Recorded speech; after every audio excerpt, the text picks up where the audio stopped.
नमस्कार मंडळी, नवीन एका इंटरेस्टिंग व्हिडिओमध्ये सर्वांचं मनापासून स्वागत आहे। मित्रांनो, आरटीची प्रवेश प्रक्रिया सुरू झाली आणि काही दिवसानंतर आरटीच्या प्रवेश प्रक्रियेवरती स्थगिती आली। आता नेमकं 2024 ची आरटीची प्रवेश प्रक्रिया कशा पद्धतीने चालेल, यापुढे आरटीचं काय होणार याविषयी सविस्तर माहिती आपण या व्हिडिओमध्ये बघणार आहोत। चॅनलवरती जर नवीन असाल तर कृपा करा चॅनल सबस्क्राइब करा। अशाच महत्त्वपूर्ण अपडेट, महत्त्वपूर्ण बातम्या या चॅनलवरती येत असतात। चला तर मित्रांनो, व्हिडिओला सुरुवात करूया।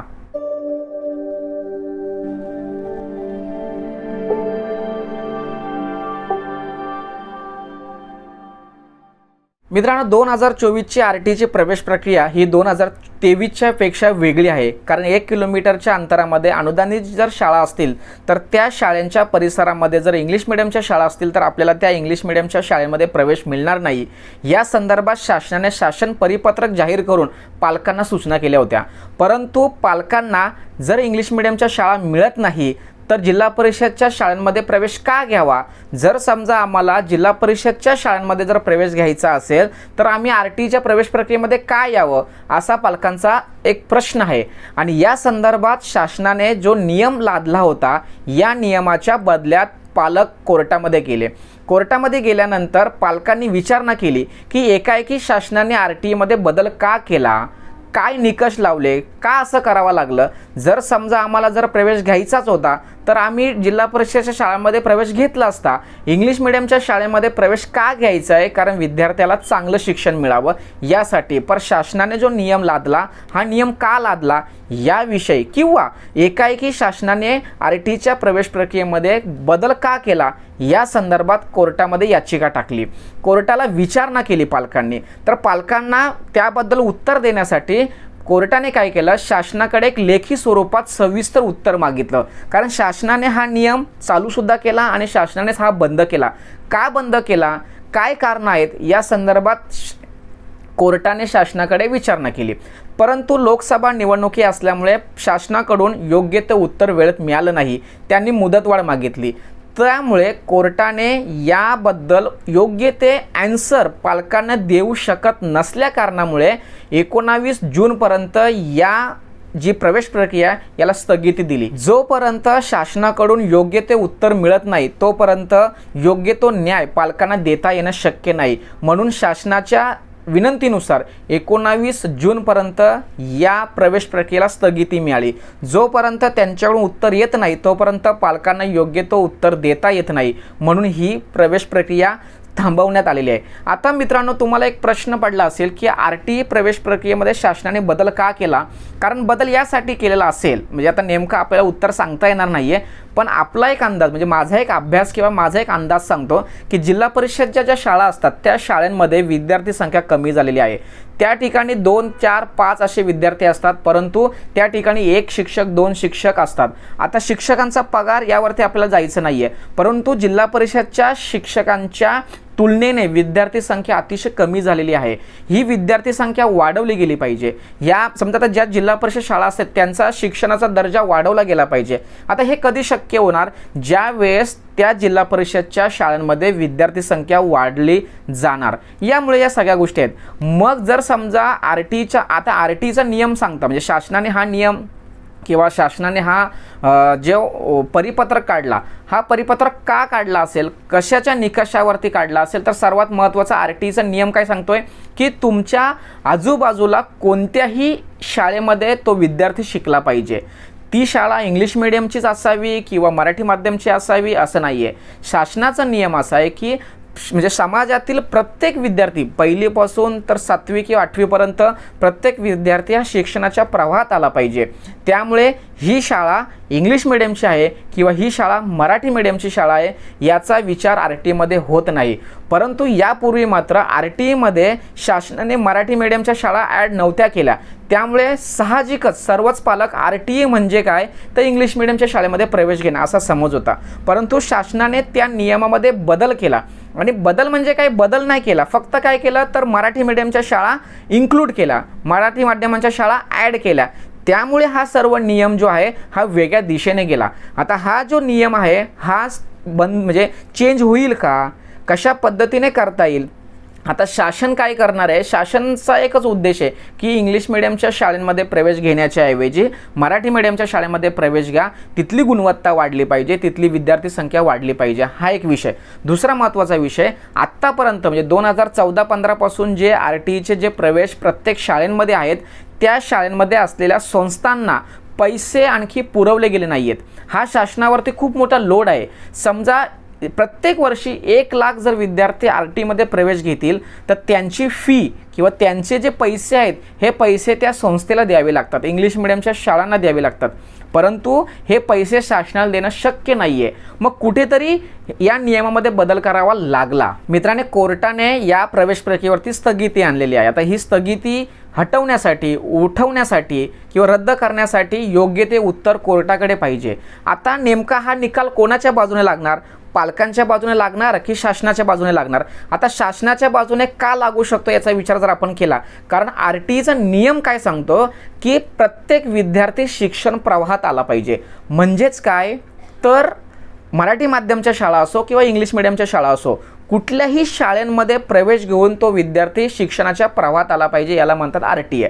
हा निकष लावून शासन आपलं मत मांडणार आहे. आता कोर्टामध्ये जी स्थगिती आलेली आहे, या स्थगितीच्या नुसार RTEचा जो निकाल आहे किंवा जो निर्णय आहे तो कोणाच्या बाजूने लागतो? पालकांच्या बाजूने लागतोय की शासनाच्या बाजूने लागतो? याचा विचार जर केला तर माझ्या माहितीप्रमाणे शासनाच्या बाजूने लागू शकतो. का लागू शकतो? सगळ्यात महत्त्वाचा विषय, RTE एज्युकेशन काय म्हणतंय, हा कायदा काय आहे हा समजून घ्या. कारण RTE हा कायदा असं सांगतो की 1ली ते 8वी पर्यंतचा कोणताही विद्यार्थी शिक्षणापासून वंचित राहता कामा नये.